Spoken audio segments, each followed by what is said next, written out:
Hi, hello, ನಮಸ್ಕಾರ. This is Mrs. Rekha Upadhya. Welcome to my new channel, podcast show ಮನಸ್ಸಿನ ಮಾತು.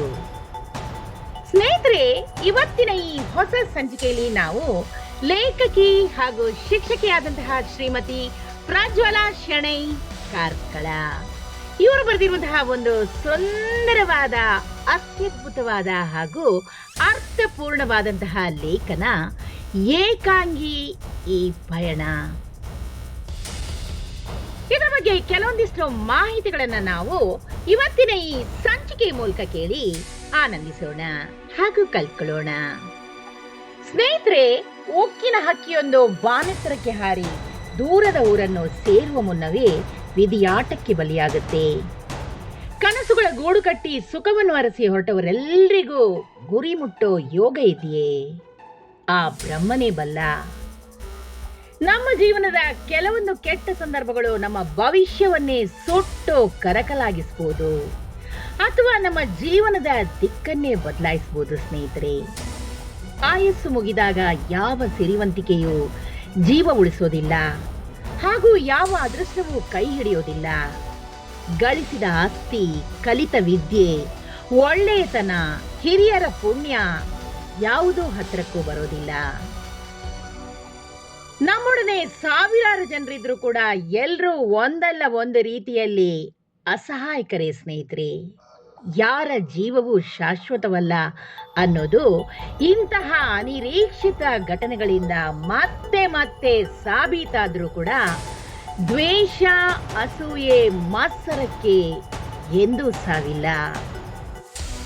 ಇರುವಷ್ಟು ದಿನ ಒಬ್ರಿಗೊಬ್ರು ಪ್ರೀತಿ ಸಹಕಾರದಿಂದ ಇರೋದೇ ನಿಜವಾದ ಬಾಳ್ವೆ. ದ್ವೇಷಿಸಲು, ಅಹಂಕಾರ ಪಡಲು ಈ ಬದುಕು ಬಹಳ ಚಿಕ್ಕದು. ಸ್ನೇಹಿತರೆ, ಯಾವುದು ಶಾಶ್ವತ?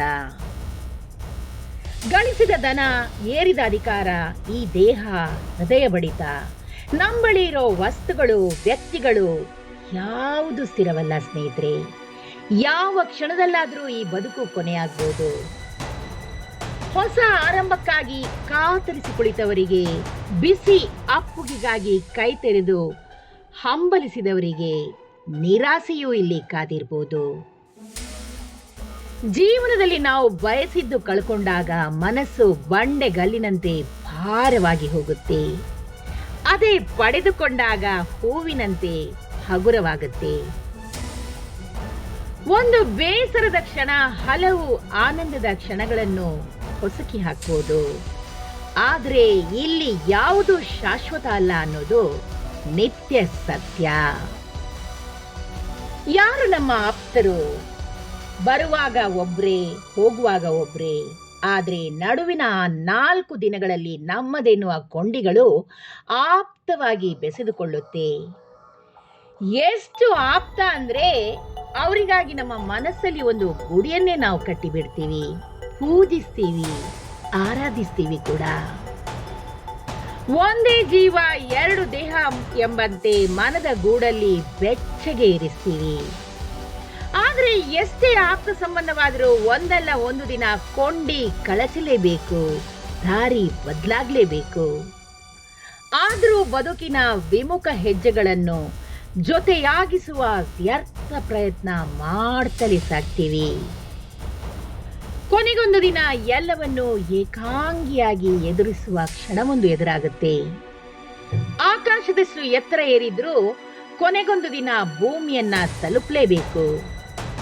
ಎಷ್ಟೇ ದೂರ ಸಾಗಿದ್ರೂ ಹಿಂತಿರುಗಿ ಸವೆದ ದಾರಿಯನ್ನ ಮತ್ತೆ ಸೇರ್ಲೇಬೇಕು. ಯಾರಿಲ್ಲದಿದ್ರೂ ಈ ಜೀವನ ಸಾಗುತ್ತೆ. ಯಾರಿಗೂ ಯಾರು ಅನಿವಾರ್ಯವಲ್ಲ. ಸ್ನೇಹಿತರೆ, ಬದುಕು ಭರವಸೆಯ ಗೂಡು. ಬದುಕಿನಲ್ಲಿ ಭರವಸೆ ಅನ್ನೋದು ನಮ್ಮ ನೆರಳಿನ ಹಾಗೆ. ಬೇಕೆಂದು ಹಿಡಿಯಲು ಹೋದ್ರೆ ಅದು ಸಿಗೋದಿಲ್ಲ. ಆತ್ಮವಿಶ್ವಾಸದಿಂದ ನಮ್ಮ ಪಾಡಿಗೆ ನಾವು ಮುಂದೆ ಸಾಗಿದ್ರೆ ಅದು ನಮ್ಮನ್ನೇ ಹಿಂಬಾಲಿಸಿ ಬರುತ್ತೆ. ನಮ್ಮಲ್ಲಿ ಏನೆಲ್ಲ ಇದೆ ಅಂತ ನೋಡುವಾಗ ಅಗತ್ಯಕ್ಕಿಂತ ಹೆಚ್ಚೇ ನಮ್ಮ ಬಳಿ ಇದೆ ಅಂತ ಅನ್ಸುತ್ತೆ. ಆದ್ರೆ ಇನ್ನೊಬ್ಬರನ್ನು ನೋಡಿ ನಮ್ಮಲ್ಲಿ ಏನಿಲ್ಲ ಅಂತ ನೋಡಿದ್ರೆ ನಮ್ಮಲ್ಲಿರೋದು ಇಷ್ಟೇನಾ ಅನ್ನುವ ಅತೃಪ್ತ ಭಾವವೊಂದು ಕಾಡುತ್ತೆ. ಹತಾಶೆಯಿಂದ ಭರವಸೆ ಕಡೆಗೆ, ಹುಚ್ಚು ಆವೇಶಗಳಿಂದ ವಾಸ್ತವದ ಕಡೆಗೆ ಮನಸ್ಸು ಬಿಚ್ಚಿ ಹಾರಿದಾಗ ಈ ಜಗತ್ತೇ ಭ್ರಮೆ ಅಂತ ಅನ್ಸುತ್ತೆ. ಬೇಕುಗಳನ್ನ ಅರಸುತ್ತಾ ಹೊರಟವರಿಗೆ ಕೊನೆ ಸಿಗೋದೇ ಇಲ್ಲ. ಸಿಕ್ಕಿದನ್ನೇ ಪ್ರೀತಿಸುವವರಿಗೆ ಪ್ರತಿಯೊಂದು ನಿಮಿಷವೂ ಸಂಭ್ರಮವೇ. ನಮ್ಮೊಳಗಿನ ಸ್ವಾರ್ಥ ಕಳಿಸಿದಾಗಲೇ ಅರಿವಾಗೋದು ಕೊನೆಗೊಂದು ದಿನ ಎಲ್ಲವೂ ಬರಿದೆ ಎಂದು. ಏನೇ ಆಗ್ಲಿ ಸ್ನೇಹಿತರೆ, ಏಕಾಂಗಿಯಾಗಿ ಈ ಜಗತ್ತನ್ನ ಎದುರಿಸಲು ನಾವೆಲ್ಲರೂ ಕಲಿಯೋಣ ಅಲ್ವೇ? ಏನಂತೀರಾ ಸ್ನೇಹಿತರೆ? ಎಷ್ಟೊಂದು ಸುಂದರವಾದ, ನೈಜವಾದ ಹಾಗೂ ಅತ್ಯದ್ಭುತವಾದ ಮತ್ತು ಅರ್ಥಪೂರ್ಣವಾದ ಮಾಹಿತಿಯನ್ನ ಲೇಖಕಿ ಹಾಗೂ ಶಿಕ್ಷಕಿಯಾದಂತಹ ಶ್ರೀಮತಿ ಪ್ರಜ್ವಲಾ ಶೆಣೈ ಕಾರ್ಕಳ ಇವರು ಇವತ್ತಿನ ಈ ಸಂಚಿಕೆ ಮೂಲಕ ನಮ್ಮ ಜೊತೆಗೆ ಹಂಚಿಕೊಂಡಿದ್ದಾರೆ. ಇವರಿಗೆ ನಿಜವಾಗಿಯೂ ಅನಂತಾನಂತ ಧನ್ಯವಾದಗಳನ್ನು ಅರ್ಪಿಸುತ್ತಾ ಈ ಸಂಚಿಕೆನ ನಾನು ಇಲ್ಲೇ ಮುಗಿಸ್ತಾ ಇದ್ದೀನಿ. ಈ ಒಂದು ವಿಶೇಷವಾದ, ಅತ್ಯದ್ಭುತವಾದ ಹಾಗೂ ಅರ್ಥಗರ್ಭಿತವಾದಂತಹ ಮಾಹಿತಿ ನಿಮ್ಗೆ ಇಷ್ಟವಾಗಿದ್ದಲ್ಲಿ ದಯವಿಟ್ಟು ಇದನ್ನ ಲೈಕ್ ಮಾಡಿ, ಶೇರ್ ಮಾಡಿ ಹಾಗೂ ನನ್ನ ಪಾಡ್ಕಾಸ್ಟ್ ಅನ್ನ ಫಾಲೋ ಕೂಡ ಮಾಡಿ ಸ್ನೇಹಿತರೆ. ಧನ್ಯವಾದಗಳು. ಮತ್ತೆ ಸಿಗೋಣ ಮುಂದಿನ ಸಂಚಿಕೆಯಲ್ಲಿ. ನಮಸ್ಕಾರ.